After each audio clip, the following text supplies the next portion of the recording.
Hello, hello, and good afternoon. I am so happy to be here again with you on this live. And today we have a very special live event that I'm so happy and pleased to introduce. So before we start, guys, I just want to introduce you really briefly and really, here we go. I just want to introduce you to what we're doing today. And this is my guest, Dr. Hersha Diaz. She is a licensed clinical psychologist, and she will let you see how knowledgeable and how great she is. She's a good friend of mine, and I'm so pleased that she was available for us today. She specializes in relationships and also a life coach, which definitely increases knowledge in so many different ways. So I will share her contact with you shortly. But for now, I would like to introduce you, my dear friend, Dr. Hersha Diaz. Welcome. Thank you so much for having me. I'm excited to be here and to have a conversation with you on emotional intelligence. It's so important and just something that we should all be thinking about and working to foster and improve in our lives today. Absolutely. So today is like every Monday, we're doing educational Monday sessions, and every Monday we touch on different topics. This whole month we were talking about emotional intelligence as this topic. If you guys have followed me, please rewatch those videos if you found them interested. They are on YouTube, they are on our Facebook page, and I've introduced you to what emotional intelligence is. So today, with the help of Dr. Hersha Diaz, she will explain to us a lot more of what we probably don't know. So let's start with the definition of emotional intelligence. Can you tell our listeners and explain why it's so crucial in today's world? Yeah, absolutely. I think what I want our listeners to consider when they're thinking about emotional intelligence, it's really what are feelings? What are my purpose of feelings? And what is that really trying to show me? And how can I harness the potential of understanding my feelings in order to really allow me to live a better life, to improve my relationships, and really to improve many areas of your life, including your work and your schooling and any other goal that you might have that includes yourself, your personal development, and also being around others. So if we go back to what I said about feelings, feelings are our body and our brain's way of giving us information that we may not otherwise really understand. So what feelings am I getting when I'm with particular people or when I'm in particular environments? And what kind of stories is that telling me? How can I use that to better understand myself and the situation at hand? That sounds very fascinating. And what I'm hearing is that it really refers to the ability of recognizing and understanding and also managing your emotions. So the ability to recognize really influences how we react to others. And especially in today's world, I think relationships and communication is such a big key that emotional intelligence should really play a vital role in everybody's professional and personal success. Can you share some practical examples of how emotional intelligence impacts our lives? Absolutely. I mean, from the basis of all our relationships and strengthening our relationships, the ability to understand and put yourself in someone's shoes is going to offer you the opportunity not only to have a great relationship with your children, your siblings, your family members, but also the people that you work with. If you're thinking about, even if you're in school, right? I want you to think that emotional intelligence really provides us the opportunity to connect on a deeper level with others. And that the other thing to keep in mind is that the way that we're shaped as humans, we really thrive in community. And so if we are emotionally intelligent and in tune beings, it really fosters a deeper sense of an ability to develop strong community. Yes, I love the connection to empathy. Walking in somebody else's shoes is really the most important thing when you talk about emotional intelligence. Judging others without actually being in their shoes is very tough on someone. Um, can an individual improve their emotional intelligence skills? Yeah, absolutely. There have been some preliminary studies that show that people have the capability to learn specific skills that foster social connection, social cues, and development. And that's one of sort of the building blocks of emotional intelligence. And that's something you can learn through your adulthood if you're motivated and understand the importance to do so. But something that parents can keep in mind with their children from an early age.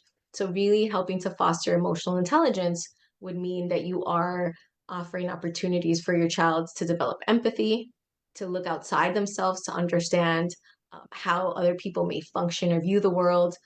And then that comes from also helping others understand our different backgrounds, our different cultures, our different ways of seeing life, values, and histories, and sort of all those things and how they might play up into and how an individual presents themselves. I see. And how does this emotional intelligence relates to effective communication? Well, I think one of the main markers of effective communication would be that you understand yourself, whatever it is that you're trying to communicate, and so that you have a certain level of awareness. And if you have a certain level of awareness of what you attempt to communicate, then you're able to do so more clearly.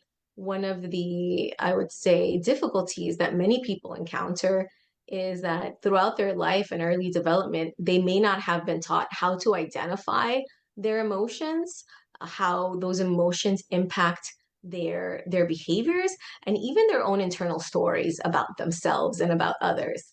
And so that's really a critical piece in order, this level of self-awareness and accountability that one must be able to see as an important aspect of life's journey in order to be able to sort of connect and communicate more effectively with others. Absolutely. There's so many books on communication. One that I've done with my book club recently was The 7 Habits of Highly Effective People. And one of the biggest concerns or biggest things that I think is very important for each of us to learn is really learn to listen, not listen to respond, but actually listen to understand the other person. And it's one of the most important things. Empathy is the other one. And basically understanding the other person before trying to react to that. So on that idea, let's talk about a relationships. How can emotional intelligence benefit both in personal and professional relationships? Absolutely. So that kind of brings me back to the point I originally made about how your relationships with your children, your siblings, and others can really be impacted. Because in order to connect on a deeper level and build a sense of trust and stability in a relationship, we have to feel not only that we're understood for who we are, our strengths and our weaknesses, but also that we're safe in sharing that. And so, in order for us to sort of feel safe and to be able to be vulnerable enough to connect on a deeper emotional level, it takes an interaction where two people are essentially, making this point that you said, it's listening to understand, and then with empathy, right? So, I'm going to sort of put aside my ability, my desire to sort of prove my point and really make the intention that I'm going to listen on a deeper level to understand what may be happening for you, right? What is it the way that you might see it that I may be missing, and really have that intention to do that. So imagine doing that with our children, that I think many times can be quite challenging when maybe as a parent we're afraid or we have our own experiences that we're trying to project and protect our children from. And so that almost creates this like, sort of blockage, unfortunately, with our children. Instead of saying, hey, I'm going to share and can be vulnerable and I'm going to listen to your experience, because we're dysregulated, because we're anxious in that moment, we really sort of block our ability to connect on a deeper level. And then professionally, some of, you know, one of the best skills that you can learn as a leader, and essentially, if you're make it to the C-suite and you're managing a team, you can have different types of intelligence that really help to get you there. But if you want to be able to connect with a team, unite a team, and lead a team, then they better like you and they better respect you. And in order to do that, you really, as a leader, have to delve deeper into getting them to understand and connect with them. And so that's a skill that you really want to nurture and strengthen over time. And that's incredibly valuable if you can understand how to do this. And that's what we've been doing this whole month when I was focusing on emotional intelligence, I was focusing on how that fosters trust, empathy, mutual respect in any relationship. And whether you're doing it in person or professionally, it helps to connect with others on a such deeper level, as you mentioned, resolve conflicts, because conflicts arise in both personal and professional situations and circumstances. So when we collaborate effectively towards a common goal, that really helps the communication. So what would be some common misconceptions about emotional intelligence that you would like to address? Think one of the things that I'm noticing as a psychologist in private practice, as a couples therapist, and also as someone who works with families, is that generally previous generations and people of other cultures, particularly men, um, and obviously not all men, but something that I would like to sort of draw some attention to, that is quite challenging, is that many times men haven't been shaped or even encouraged to pay attention to their emotions, to understand what it's telling them, and how some stories that are created from emotions, or how some coping mechanisms that they developed in order to detach from those emotions at a certain chapter in their lives are really doing a disservice to them, and really not giving them the opportunity to connect in relationships or with their family members on a deeper level. And the sad part, it really comes from a place of not being able to, one, be vulnerable to those emotions. And I think that there's messages there that a lot of times, again, not only men, many women and people might receive this message, but more in the patriarchal society that we live in, men are really taught that it's unsafe to express and it's weak to express and understand emotions. And so where we might see some people that are really successful because in early stages of their life they were able to sort of separate emotions from other types of intellect, they start in their later years, sort of mid to later life, really having some challenges, not only to fall into that leadership role that they might be striving for right in their late 30s and 40s, but also unfortunately in their relationships with their partners, and with their growing children. So it's something that we have to really sort of look at and help foster. And when we're thinking about parenting in this age, really finding that balance between teaching those emotional intelligence skills, but also really giving them the skills to develop self-regulation as well. Yes, and self-awareness. And I think that's such an important point because one of the most common misconceptions that I hear or come across is that people don't think they can be fixed. And Mm. a lot of people would just say, this is who I am, this is how I am. In reality, that especially with emotional intelligence, it's a skill. And it definitely is a skill that can be cultivated and strengthened over time and practice and self-awareness and working on yourself and doing things that would just basically bring that emotional intelligence forward. Yeah, and one of the main points here is that in terms of our brain development and in terms of our development throughout childhood, it's so critical to understand sort of your own patterns growing up and how we developed our thoughts about emotions and relationships and the role that they serve in our life, so that, in order to really improve in this area, there is a certain level of awareness that we have to have about, one, our own family histories, our own histories growing up. What did I learn about mom and dad about emotions and relationships? What happened to me throughout childhood? What lessons did I learn from that?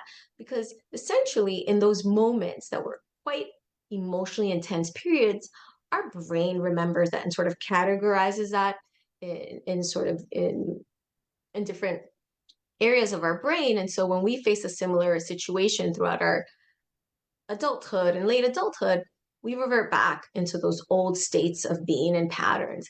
And so if you have an awareness about maybe what coping mechanisms that you learned that were good for you, and the other coping mechanisms that you learned throughout your childhood that weren't helpful for you, uh, being able to really reflect on that and then recognize how that's showing up in your adulthood and learning alternate ways to cope that'll be healthier for you, you're really setting yourself up for success.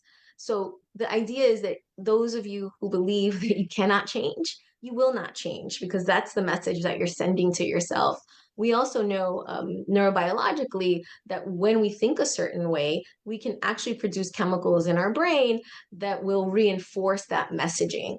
There are many ideas around and names that we can call that, but essentially, the more we understand the brain functioning, the more we understand how those thoughts, values, and ideas really can cement our psyche and impact the way that we respond in certain circumstances.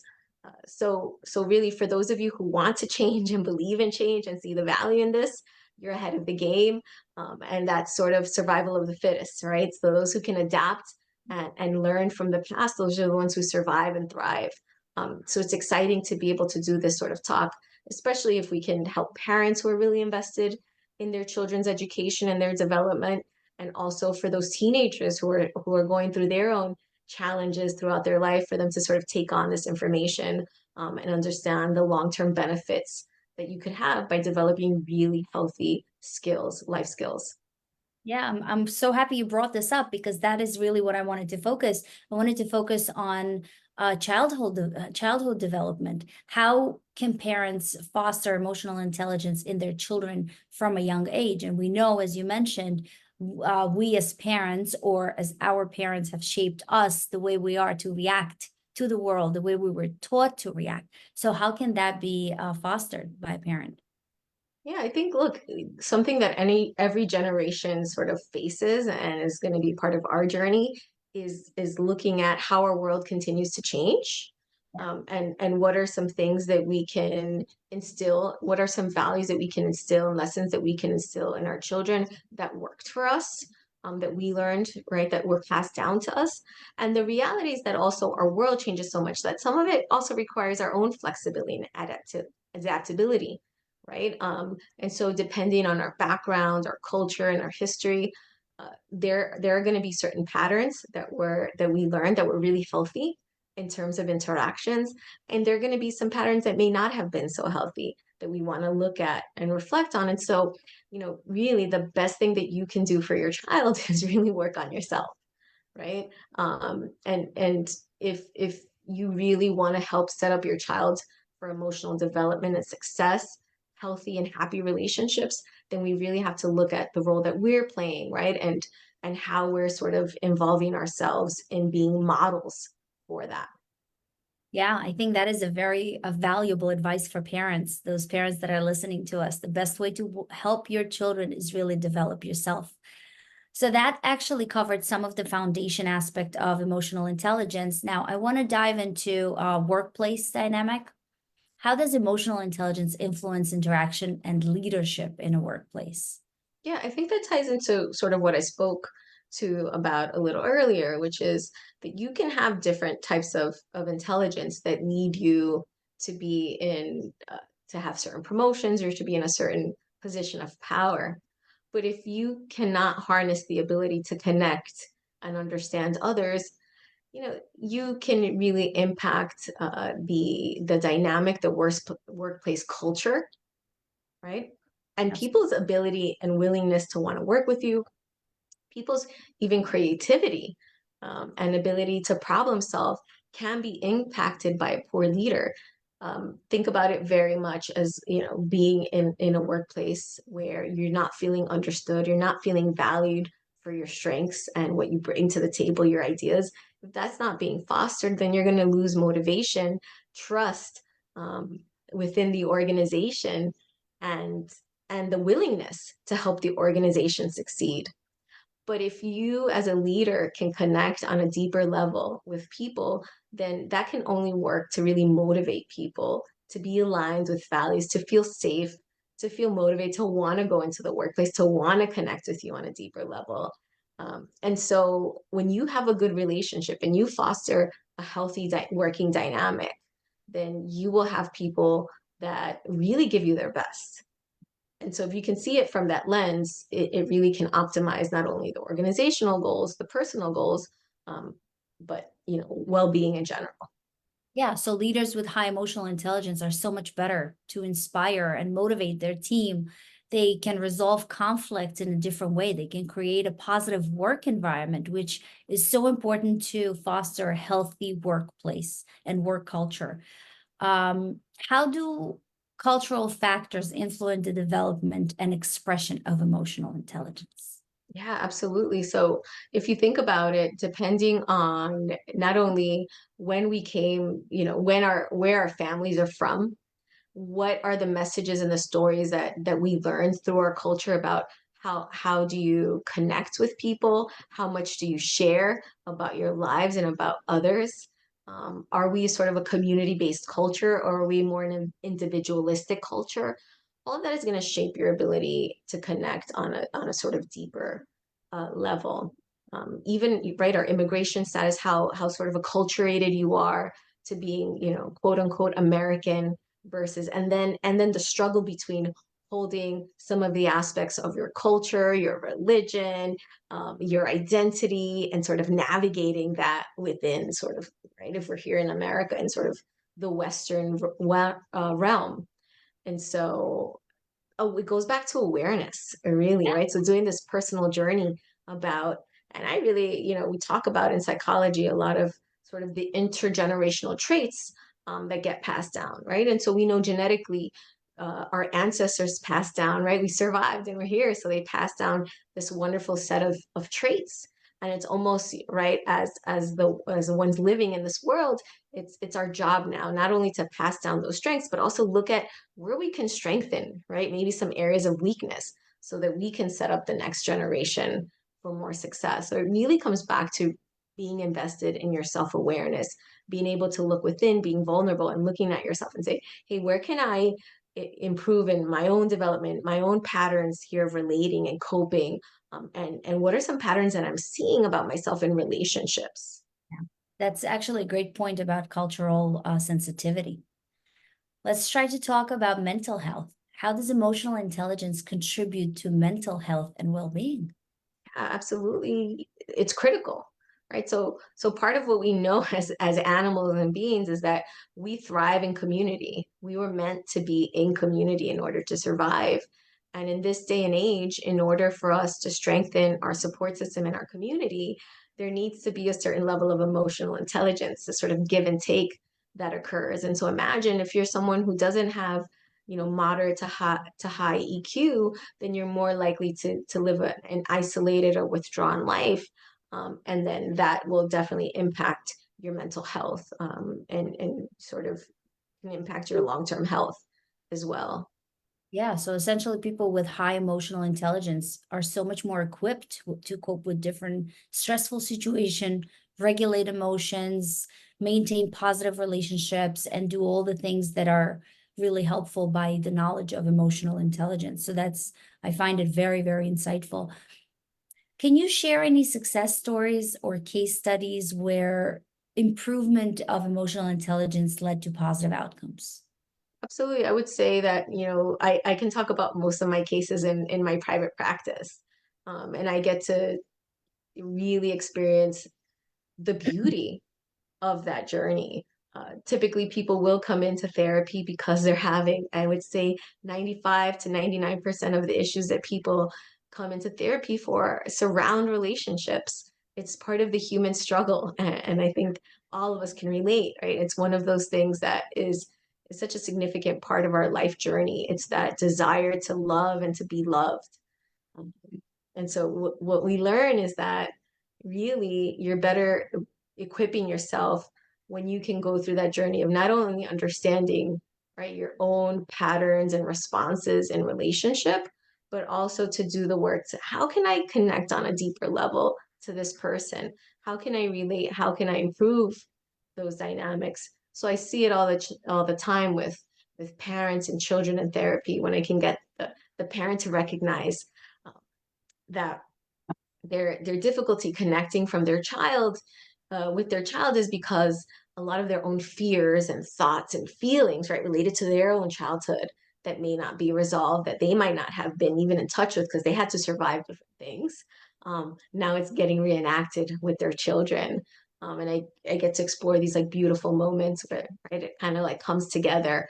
And then you see this great improvement in communication, parents' ability to tolerate, right, anxious, scary feelings with their children, and their children sort of stepping up to do that.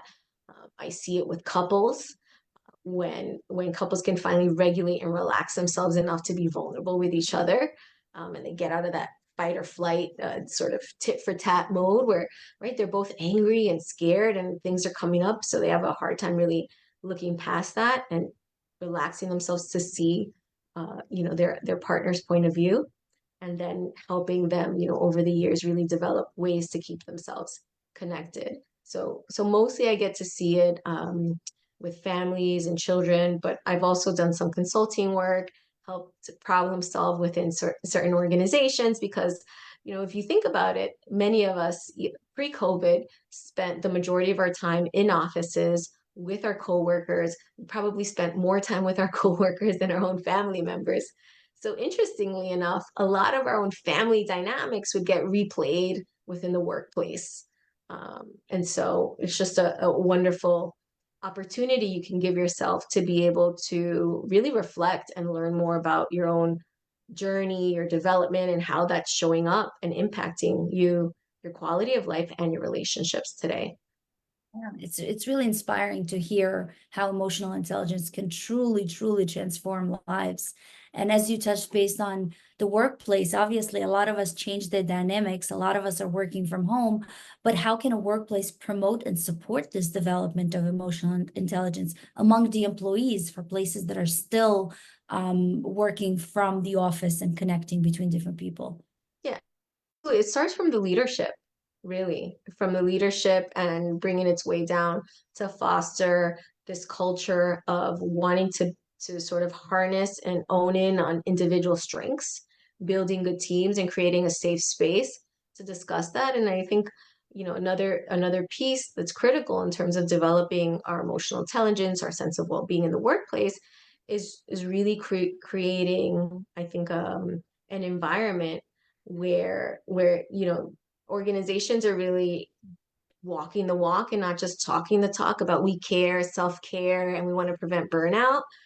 What we're seeing is, a lot of organizations will say that, but the demands and the deadlines and really don't allow most people with children and families and wanting to take care of themselves to be able to do those things. So what some other organizations have done is really help provide more outlets, group support, even connecting workplace employees with their own therapists or support groups, ways to help them sort of manage. So giving them some tools in order to better cope. I love that approach. And, I was just finishing a book of Grant Cardone, Grant Cardone, one of my favorite people that I follow. In his book, Be Obsessed or Be Average, he says exactly that. If you want to be a leader, don't be afraid of doing the job that you want your employees to do. If you are in a business of sales and you have a salesperson, show him how to do the sale. Show him how you're not afraid of doing this. So absolutely, by fostering this example and presenting that approach of you can do what you're asking your employees to do, definitely creates this emotional intelligence environment, and definitely makes a difference in any work environment. So if you can give us some final thoughts or advice that you can have for our listeners on maintaining and continuing to develop their emotional intelligence over time. Absolutely. I would say it's a lifelong journey, and embrace it and love it. Like I said, part of what really drives most of us as humans is connection, is love, is relationships, community. And so if you can do your part to really understand your own journey, how you show up in the world, and many times, right, if we can be in touch with our own emotions and delve deeper, we'll find that beneath maybe some sadness and anger, right, lies some critical moments throughout our early development and childhood that if we can be attuned with and understand, we can really work towards resolving and healing so that we can better respond in the future. But there will always be, right, we're imperfect beings, and there will be setbacks, there will be improvements, there will be highs and lows. But if you can sort of take a moment and stop and look at the bigger picture and look at emotional intelligences, not only is it critical, but if you have all these other types of success in your life and you can strengthen your emotional intelligence, that's going to be the cherry on top. That's going to continue to be the thing that sets you apart from other people. And even more so for today's younger generation, who many times are limited with their social interactions because they're on social media and they're on all these platforms. Parents, if you can really help your children have a lot more opportunities to connect in person and develop those social skills, please do so, because that's something that I foresee that is going to continue to set apart the children that really succeed in life and are able to adapt to all conditions versus other ones who will not be able to and will be living more withdrawn and isolated lives. These are very wise words, and thank you so much, Dr. Diaz, for sharing your expertise today. And it was really a pleasure having you in today's show, in today's live. Thank you for the listeners for tuning on our podcast, and please do so, share, join our YouTube, subscribe to our YouTube. And if you have any questions for myself or for Dr. Diaz, feel free to comment below. Before I let you go, I just want to share Dr. Diaz's contact information. Feel free to reach out to her. And this is her contact information. I really appreciate you joining us today. Absolutely. I had such a good time talking with you on such an important topic. Thank you so much, guys. And until our educational journey crosses again, always remember that learning is a gateway to a bright future.